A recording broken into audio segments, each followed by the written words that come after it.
A very good evening and a warm welcome to the week's last edition of Primetime News. I'm Michael Madimba. In our lead story tonight, residents of Axtelan informal settlement in Windhoek's Ochomwise residential area are alleging that the police protect criminals instead of innocent community members whose property is damaged and stolen. The residents made these remarks on Thursday when they staged a demonstration to express their frustration at the police, whom they accuse of inaction despite constant break-ins plaguing the area. One of the residents, Michael Mateus, said his shack has been broken into 3 times this year, and the same thing happened to 2 of his neighbors. He alleged that when they call the Ochomwise police station, they are told there is no vehicle. One day we managed to catch these criminals and handed them over to the Ochomwise police station, but after 3 days, they were back. Yesterday, we almost burned down their house, but the police stopped us and took them away. The police are protecting criminals more than they are protecting us innocent people. We are the victims here and we are tired, said Mateus. Approach for comment, Ochomwise Police Station Commander, Chief Inspector Rauha Amunyela, said the police are always available and arrested 6 people on Wednesday. She said the 6 suspects are still in custody, adding that freed suspects are released by court and not by police, as the duty of the police is just to arrest the suspects. They should not complicate our investigation. They should just wait for us to call them in one by one to give witness statement, said Hamunyela. Eska Kamanya, Nampa News. Windhoek Mayor Job Amupanda has admitted collective failure by the municipality in providing housing and land to its residents following Wednesday's shack demolition at Babylon on the outskirts of the city. The act, which was executed by the city police, Amupanda said was an embodiment of collective failure to address the housing situation in Windhoek. Amupanda, while addressing a media briefing on the incident in the capital on Thursday, said neither he nor the council had knowledge of the incident until they learned about it on social media, before terming it reckless and irresponsible. He said council will convene a special council on land and housing on the 5th of August 2021, in line with the Local Authority Act, to discuss various matters for approval, including the relocation center to decongest the informal settlements, controlled entry into the informal settlements, city-owned township development, affordable housing policy, municipality waiting list, and the establishment of municipality satellite offices in informal settlements, among others. This will be followed by a housing indaba where the councillors and key stakeholders will be expected to deliberate issues pertaining to housing and land delivery to chart a clearer way forward, the mayor said. Amupanda went on to urge residents to analyze the events beyond the naked eye, saying it is evident that there are specific politicians whose plan and preoccupation is to isolate him and ensure the coalition fails. George Hendricks, Nampa News, Windhoek. Minister of Sport, Youth and National Service, Agnes Shongarero, has said the Namibian youth cannot continue to be only job seekers, but must also become creators of employment and other opportunities. The youth represent a rapidly growing segment of our population. Thus, the importance of strengthening enabling instruments for the youth to play a meaningful role in determining their future and contributing to the development of the country.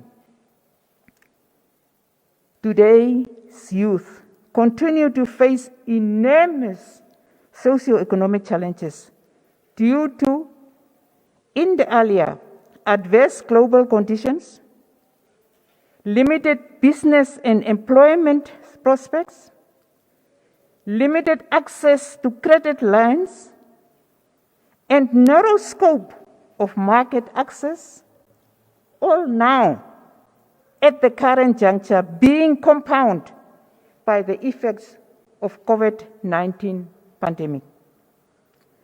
The youth cannot continue to be only job seekers, but must also become creators of employment and other opportunities in an effort to emancipate themselves from the cycle of poverty.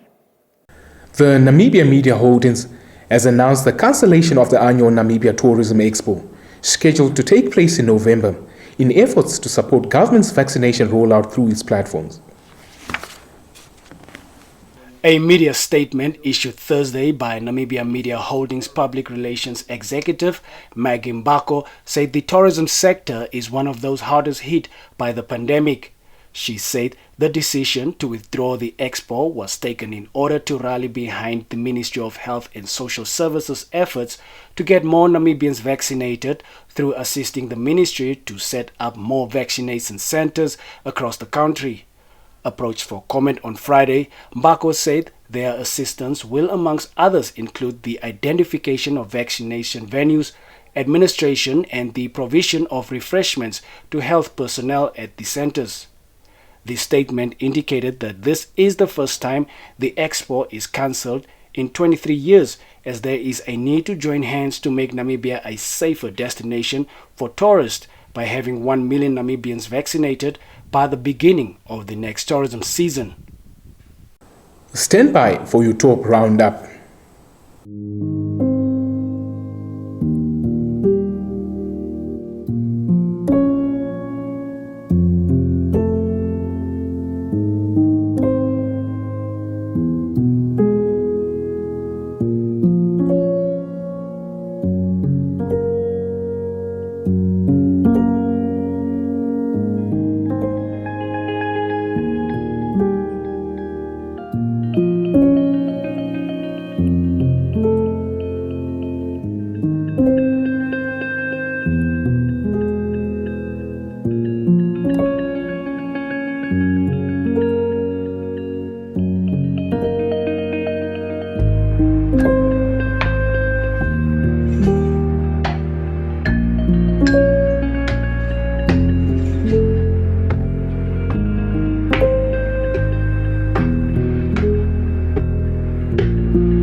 Welcome wherever you are on Planet Football. You can go anywhere in the world, but nobody feels football like we do. And they sing, they dare to sing. It's a rhythm. 1-2. 1-2. Football. La football. Soccer. 1-2. That moves us. Salah to settle in. There's no feeling like that feeling. It's so nice. It's so nice. Nothing compares to DSTV's unbeatable football offering. So stay connected to watch the best football on the planet. Delving into the world of business and economics. The Namibian government and the African Development Bank will co-finance water projects of NamWater to the tune of 1.2 billion Namibian dollars to ensure that the water utility fulfills its mandate at the national level with long-term plans. This was announced on Thursday by Agriculture, Water and Land Reform Minister Kalle Schledwijn during a virtual NamPower stakeholder engagement strategy workshop. He said some of the planned water projects are in the northern regions and they are amounting to over 640 million Namibian dollars, while the refurbishing of West Coast infrastructure totals to an amount of close to 270 million Namibian dollars, and the Windhoek reclamation works in cooperation with the German Development Bank at 120 million Namibian dollars. He said government has also taken further steps in developing desalination capacity to ensure water security for the nation. Over the years, through Cabinet Committee on Water Supply Security and Technical Committee of Experts, the focus has been driven towards identification and development of key water sources and infrastructure as outlined in the National Development Plans and the Harambee Prosperity Plans 1 and 2, said Schledwijn. He said this is done in order to meet Vision 2030 objectives in the water sector, which aspire to ensure that Namibia becomes a competitive and industrialized nation with living standards no less than those of industrialized and developed countries. Trigon Metals Mine in Namibia on Wednesday expressed its determination to produce the first ever copper concentrates at its Combat mine by December this year. The new copper mining company made this announcement on Wednesday afternoon at Combat at a media briefing which was attended by the Otavi constituency councillor George Garra. Combat is situated between Otavi and Grootfontein in the Southern Juba region. Trigon Mining Namibia Support Services Manager Sam January, in a presentation at the media briefing, said preparations leading to the actual mining activities at the mining sites are nearing completion. We will first want to do an open cast mining before we do any related underground mining activities, as there is a lot of water underneath, he said. January further explained that the exploration finding at the Combat Mine indicates that there is a good and top quality copper deposit, which can last the company for 15 years. He said Trigon Mining is aiming at applying a mining model which was not tried before by any other company which operated at Combat. The Combat Mine was started in the 1960s by TCL and it closed down after heavy flooding in 2008. The Canadian copper mining company started its operation at Combat early this year with 15 staff members, and it has plans to employ more people. It's time for the business and economics roundup, followed by a trip to the marketplace.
We were born for this moment.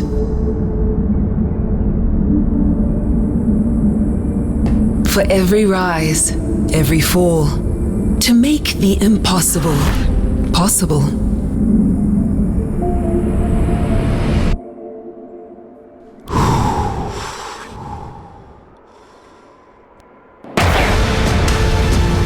To create moments that inspire and live the thrill of excellence.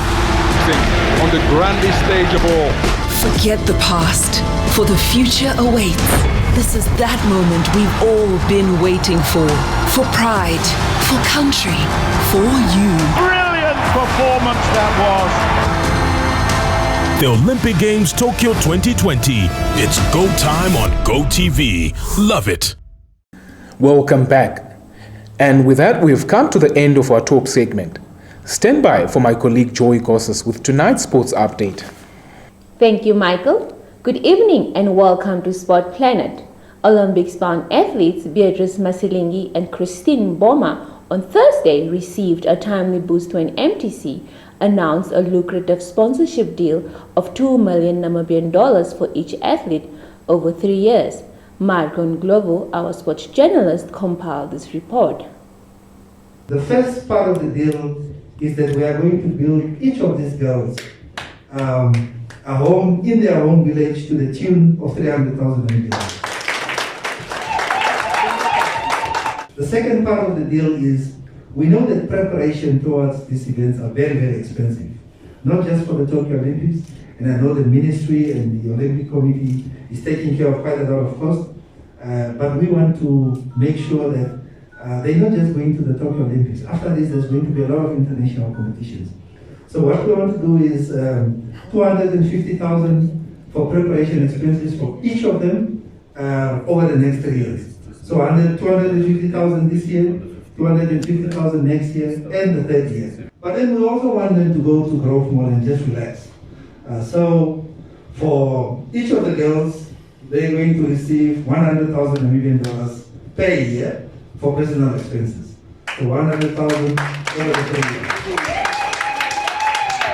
Thanks to our commercial department, both girls are going to receive top of the range iPhone 12s. We know there's different stages of our iPhones, what gig and what gig. So just think about the top of the range. $3,000 Namibian airtime on a monthly basis for the next 3 years. The last part of the deal is within the next 3 years, we're going to have a local athletics event to the tune of 1 million, honoring both of them, because they are becoming role models, and we want to inspire so many other athletes in Namibia to come and participate at that event so that they can also reach for the stars. Athletics Namibia has announced a team of 6 athletes that will represent Namibia at the World Athletics Under-20 Championships, scheduled from the 17th to the 22nd of August 2021 in Nairobi, Kenya. Our sports journalist Hezron Kapanga compiled this report.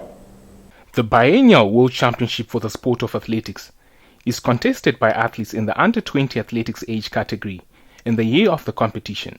The athletes, consisting of 5 females and 1 male, will compete in the 100 meter, 200 meter, as well as the 4x100 meter female relay. Addressing the media, Athletics Namibia President Erwin Naimwaka said participation at the World Athletics Under-20 Championships was made possible through the financial support of First National Bank FNB Namibia and the Road Fund Administration. He added that the team selected to represent the country is competitive and they are hopeful that while in Kenya, they will do well. The president thanked clubs, coaches, as well as parents for their support and sacrifices, which will ensure that athletes fly the Namibian flag. The athletes who will represent the country include Beatrice Masilingi, who will compete in 100 meter, 200 meter, as well as the 4x100 meter relay. Christine Boma, who will compete in 200 meters, as well as the 4x100 meter relay, as well as Elvis Gassib, who will compete in the 100 meter race. Ndawana Haitembu, Karen Oysterzen, as well as Nandivas, will form part of the 4x100 meter relay team. The team officials are Miriam Minin, who is the team leader, Hank Boyter, who is the coach, as well as Norman Lucas, who is the COVID-19 liaison officer. The team will depart for Nairobi on 14 August 2021. Your sports roundup is up next.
Getting GoTV was the best decision James has ever made.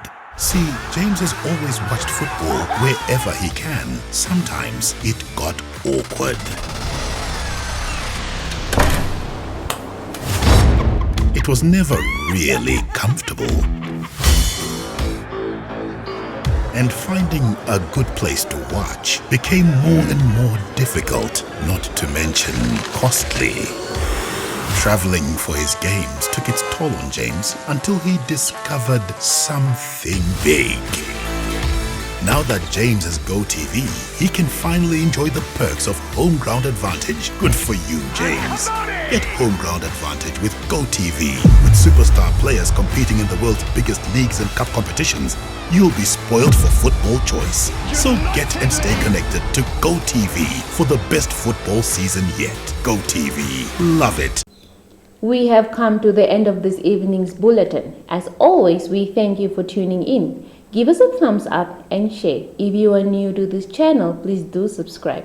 Also, click on the notifications bell to stay informed with the latest happenings locally and globally. Do catch us next week Monday for your weekly dose of primetime news from myself and the entire production crew. Wishing you a fantastic weekend. Good night.